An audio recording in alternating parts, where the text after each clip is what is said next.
السلام علیکم دوستو، ویلکم ٹو ہل ٹی وی۔ دوستو، جس کیس کے بارے میں اس ویڈیو میں آپ کو بتانے جا رہا ہوں، اس کیس نے میڈیکل سائنس کی دنیا میں سب کو حیران کر دیا تھا۔ جس کیس کے بارے میں آپ کو بتانے جا رہا ہوں اس کا تعلق ساؤتھ افریقہ سے ہے اور اس کا نام ہے مارٹن پسٹوریس۔ یہ آدمی اپنے ہی جسم میں 12 سال تک قید رہا۔ لیکن کیسے؟ کہانی ایسے شروع ہوتی ہے جب مارٹن 12 سال کا تھا۔ یہ ایک نارمل سا بچہ تھا جو ساؤتھ افریقہ میں اپنے ماں باپ اور اپنے بہن بھائیوں کے ساتھ رہتا تھا۔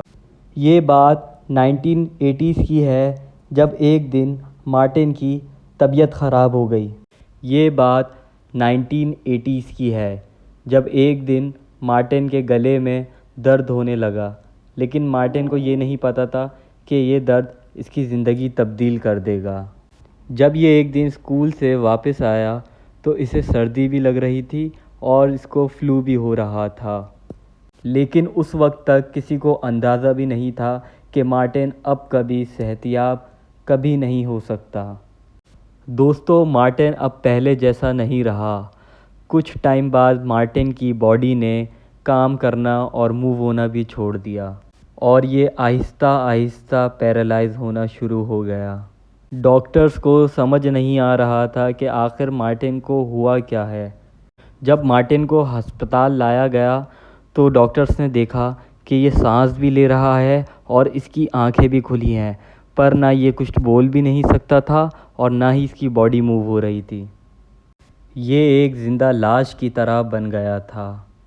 ڈاکٹر نے مارٹن کی فیملی کو بتایا کہ مارٹن نہ تو اب کبھی بول سکتا ہے، نہ تو یہ آئی کانٹیکٹ کر سکتا ہے، نہ تو اس کی باڈی کوئی حرکت کر سکتی ہے۔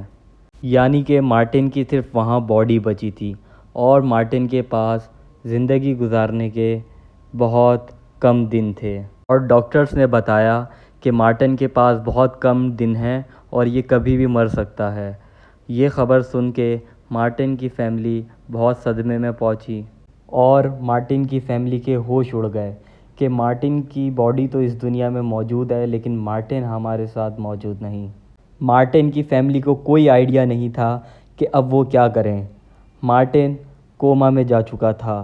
مارٹن کے فادر کو رات میں 2 گھنٹے کے لیے ڈیلی اٹھنا پڑتا تھا تاکہ وہ مارٹن کا خیال رکھ سکیں، لیکن مارٹن کو خود کوئی ہوش نہیں تھا کہ اس کا یہ کیا حال ہوا ہے یا اسے پتہ ہو کہ میرے ساتھ کیا ہو رہا ہے۔ لیکن دوستو، کسی کے وہم و گمان میں بھی نہیں تھا کہ مارٹن کو 4 سال بعد ہوش آنے لگ گیا تھا۔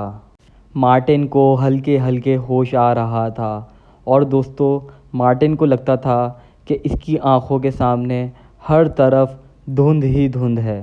اس کو اتنا اندازہ تھا کہ اس کے ساتھ کچھ نہ کچھ بہت غلط ہوا ہے۔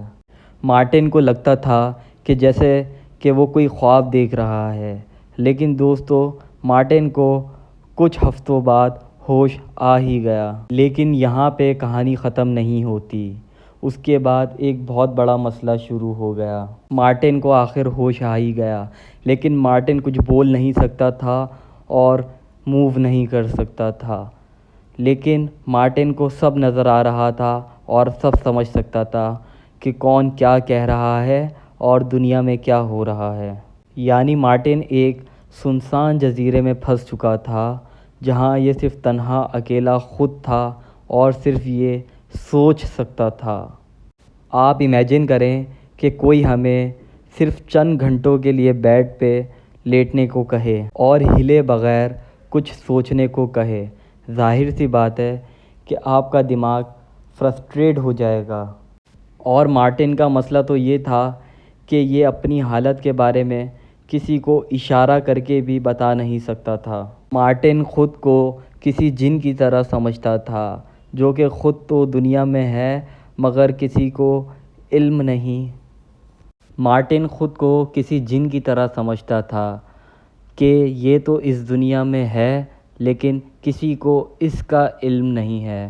اس دوران اس کی فیملی میں اور دنیا میں بہت کچھ ہوا۔ اس کے بہن بھائی کیا کر رہے ہیں، اس کے گھر پہ کون سے مہمان آ رہے ہیں اور دنیا میں کیا کچھ چل رہا ہے، مارٹن کو ان سب چیزوں کا علم تھا۔